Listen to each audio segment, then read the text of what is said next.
बिस्मिल्लाहिर्रहमानिर्रहीम। मैं हनीफ़ इमरान और आप देख रहे हैं जायज़ा यूट्यूब चैनल और फेसबुक पेज पर। आज हम बात करेंगे मौजूदा हुक्मरान हमारे जो हैं वो खेल रहे हैं जनाब रोज़ाना की बुनियाद पर आइनी तरमीम, आइनी बेंच और अपोजिशन को लताड़ने में मसरूफ़ हैं और कुछ नहीं, उनका पूरा वक्त 24 घंटे पूरी हुकूमती मशीनरी इस काम पे लगी हुई है कि कैसे अपोजिशन को लताड़ना है, कैसे अपनी मर्ज़ी से फ़ैसला लेना है, कैसे MNAs को तोड़ना है, उनको कितनी रकम देनी है, उनका बंदोबस्त कैसे करना है। और कोई तरीका नहीं छोड़ा जा रहा। ना उनको अल्लाह का खौफ है, ना इस कौम का डर है। और जो बिकाऊ माल है उसका तो फ़ैसला आवाम करेगी इंशाअल्लाह। उस गली महल्ले में उनको गुज़रना मुश्किल हो जाएगा। लेकिन ये सारी मशीनें इधर लगाकर इस वक्त आवाम जो है उनके जो माल, जान और माल का तहफ़्फ़ुज़ अव्वलीन तरजीह होनी चाहिए थी हुकूमत वक्त की, वो नहीं है। चोर, डाकू और सूदखोर और मुनाफाखोर इस वक्त पूरी कौम को लूटने में मसरूफ़ हैं। कोई पुरसान हाल नहीं है इस कौम का कि चलें कोई थोड़ा बहुत हम इधर सद्देबाब कर लें। अब अपोजिशन के पास भी कोई टाइम नहीं है कि वो आवाम के कोई थोड़ा सा दुख बांटें और थोड़ा इधर भी एहतजाज कर दें, खाली बयान ही जारी कर दें कि महंगाई के ख़िलाफ़ जो है और बाकी जो मामलात हैं जैसे चोरियां, डकैतियां मुसलसल बढ़ती जा रही हैं। पुलिस को इस काम में लगाया हुआ है कि कैसे अपोजिशन को लताड़ना है और यहाँ आवाम जो है वो पिस रहे हैं चोरों और डाकुओं के हाथ में। और हमारे कोई गली, कोई महल्ला, कोई शहर, कोई कस्बा, कोई ज़िला, कोई तहसील, पाकिस्तान की पूरी एक एक कोने में ऐसा वक़ुआ यानी ना हुआ हो, ये बड़ी खुशकिस्मती की बात होगी। लेकिन अगर पुलिस रिकॉर्ड को आप चेक करें तो रोज़ाना हज़ारों मुकदमात दर्ज किए जाते हैं, कुछ का बहाना बना के, ताकि वो सिर्फ स्पीड नज़र ना आए, उनका काम नज़र ना आए कि हम नहीं कर रहे। और फिर जब मुकदमा दर्ज भी हो जाते हैं तो रिकवरी ज़ीरो, बिल्कुल ज़ीरो।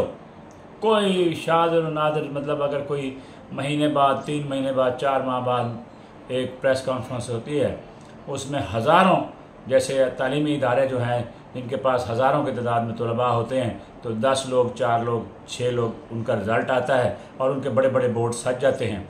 इसी तरह हमारे जो CPO हजरात हैं जहाँ जहाँ भी तशरीफ़ रखते हैं वो कोशिश कर रहे होते हैं, लेकिन फिर वो एक यानी चंद लोगों को वो आके मोटरसाइकिल दे रहे होते हैं या उनके साइकिल दे रहे होते हैं।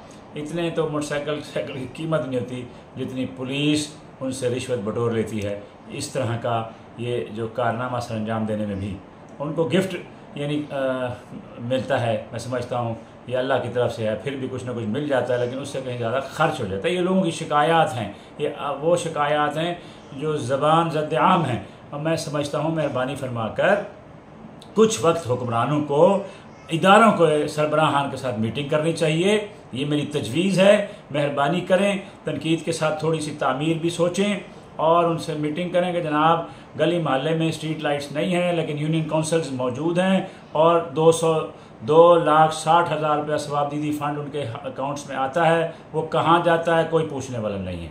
आगे हम चलते हैं जनाब, जो है सफाई सुथराई का निज़ाम जो है पूरे पाकिस्तान में, वो कचरा जो है वो हर गली मोहल्ले में मौजूद है। गुज़रना मुश्किल है, मस्जिद में नमाज़ पढ़ना मुश्किल है। अब बंदा क्या कहे इनको, खुदा का खौफ करें, आप थोड़ा सा वक्त निकालें। और जो मैं समझता हूँ, चलें सियासतदान तो हैं ही, वो इनका काम सिर्फ यही रह गया है, जो हमारी हुकूमती अवानों में तशरीफ़ रखते हैं उनका सिर्फ काम यही है कि लताड़ना है और अपोजिशन को कैसे लताड़ना है, MNAs की बीवियाँ कैसे उठानी हैं। जैसे कि हमारे जैन कुरैशी साहब हैं और बहुत सारे, अख्तर मैंगल साहब कल फट पड़े, उन्होंने कहा जनाब ये हो क्या रहा है हमारे साथ, हमें आप मुका दें, लेकिन हमने यहाँ से इस्तीफ़े दे देने हैं, वोट नहीं देना।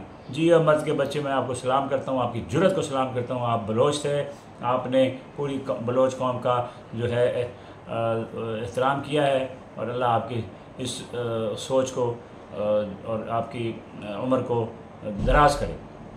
अब हम बात करते हैं जनाब, हमारे जो इदारों में लोग बैठे हैं भाई, आप लोग तनख्वाह लेते हैं और महंगी महंगी तनख्वाहें हैं और मुराद हैं, थोड़ा सा तवज्जो दें कौमी मामलात पर। ये जो लूट मार मची हुई है बाज़ारों के अंदर, हर बंदा अपनी मर्ज़ी का रेट लेके बैठा हुआ है और हर इदारा जो है, जैसे हमारे लेस्को है और हमारे फेस्को है, मैपको है, पता नहीं कौन कौन से इदारे हैं जो इधर अपनी अपनी मर्ज़ी के जिन्होंने नर्ख और रेट आवाम से चार्ज करना शुरू कर दिए हैं।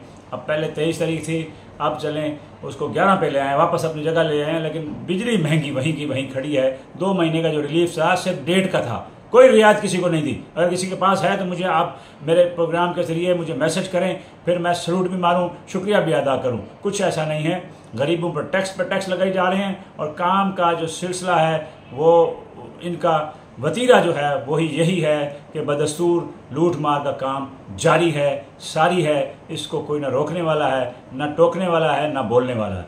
उलमा कराम कहाँ हैं जो दावा करते हैं कि जनाब इहदिना सिरातल मुस्तकीम पर चलना चाहिए। सिर्फ नमाज की हद तक मेरे भाई नहीं होता। अल्लाह के आप हबीब के जो हैं वो तर्जमान हैं। आपको चाहिए कि हक़ और सच के लिए आप बाहर निकलें। इस वक्त जो पूरे मुल्क में जो कैफियत है, वो डर और खौफ की जो कैफियत है, वो जो जिन बाहर निकला हुआ है, इसको रोकना हम सब की ज़िम्मेदारी है कि सिर्फ एक पार्टी को लताड़ने के लिए नहीं है। ये एक पार्टी नहीं है, पूरी कौम है। ये 23 करोड़ 24 करोड़ आवाम के हकूक़ की बात अगर कोई बंदा करता है तो फिर उसको हम लताड़ देंगे, उस पार्टी को हम मार देंगे। वो माजी में आप लोग करते रहें, अब ऐसा नहीं होगा। पूरी कौम खड़ी हो चुकी है। अब मेहरबानी फरमाएं और नज़रसानी करें, कम से कम लोगों के घरों में मत घुसें।